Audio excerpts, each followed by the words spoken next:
Every single problem you face today has a simple cause, and that is, you care way too much. Not about the right things, but about what everyone else thinks of you.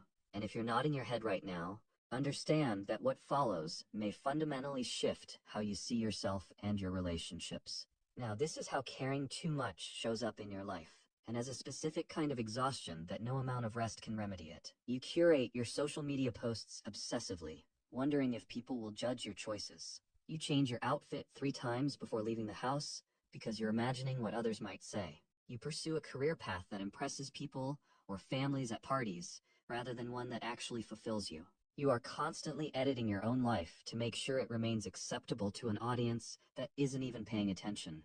This is what it looks like when you've made other people's opinions more important than your own truth. Real quick, if you love psychology, values like this, make sure you subscribe and join the newsletter community in the description. I share a lot of values you don't want to miss. Now back to the real talk. Here's what most of you don't realize. If you continue down this path, you won't just lose years, you'll lose yourself entirely. 10 years from now, you'll look in the mirror and won't recognize the person staring back. You'll have built a successful performance of a life while your authentic self suffocated quietly beneath the applause. The resentment doesn't fade with time. It compounds like interest on a debt you never agreed to pay. If you recognize this deep, soulful drain within yourself, you aren't simply nice. You are experiencing what psychologists identify as fawning, a survival response where pleasing others becomes your strategy for safety. And I'm telling you this for free. The day you quit pleasing others, you will start feeling peace within. Today, let's dismantle the cage you built for yourself. Consider why you developed this pattern. If you grew up in an environment where emotions were unpredictable, being agreeable became your shield. You learned to trade your authenticity for safety, and that exchange rewired how you relate to every person you meet. You became what researchers call a social chameleon, blending in so seamlessly that you forgot what color you actually are. Now imagine this. You're sitting at dinner with your family. Your sister makes a comment that dismisses something you deeply care about. Everyone agrees and supports her. You feel your face getting hot, your throat tightening with the response you want to give. But instead you smile. You even add a self-deprecating thought to keep the mood light. Later that night, alone in your car, you replay that moment over and over, rehearsing what you should have said. That gap between who you are and who you pretend to be, that's where your energy dies. This leads us to an uncomfortable realization about how this pattern actually functions. When you live perpetually for others, you're operating from what psychologists call a covert contract. The internal logic works like this. I was there for you, so you should be there for me. But when they don't reciprocate, resentment floods in. Now this doesn't make you a bad person. It makes you human. You're not consciously manipulating anyone. You're simply caught in a pattern where your kindness comes with invisible strings attached. Strings you didn't even know you were tying. The cure for this condition is what Alfred Adler called the courage to be disliked. This represents one of the most liberating concepts you will ever encounter. Here's the truth that will set you free. Your worth is not determined by how many people approve of you.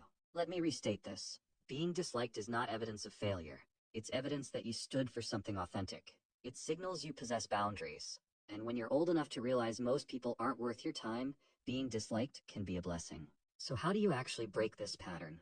You begin with what I call disappointment exposure therapy. You must practice disappointing people in small, manageable ways. Say no to the dinner invitation you don't want to accept. Wear the outfit that feels like you. Speak your opinion even when the room falls silent. The first time you attempt this, your nervous system will respond dramatically. Your heart will race. Guilt will flood through you. But then, something remarkable occurs. The world continues. The people who valued you only for your compliance will distance themselves, and you must allow them to leave. They were never genuine friends. They were consumers of your energy. The people who remain, those are the ones who love you, not the performance. Here's the insight that changes everything. Living for others drains you, but living for yourself fills you up. And that's when you actually have something genuine to give. Research on compassion fatigue confirms this. When you sacrifice yourself repeatedly, you don't become more loving, you become resentful and depleted. Imagine waking up tomorrow and the heaviness is gone. You speak your truth at the family dinner. Someone disapproves, and instead of that familiar panic, you feel nothing, just clarity. You're no longer performing. You're no longer calculating. You're simply present, authentic, free. The people around you might be surprised at first, but the ones who matter adjust. And you finally recognize yourself again. You are not required to set yourself on fire to keep other people warm. Your peace is not negotiable. Your authenticity is not subject to approval. The moment you accept that some people will inevitably dislike you and choose to live according to your own values anyway, you access a freedom that no amount of external validation could ever provide. Before you go, if you love psychology values like this, make sure you subscribe and join the newsletter community in the description. There's real, practical psychology coming your way, and you don't want to miss it.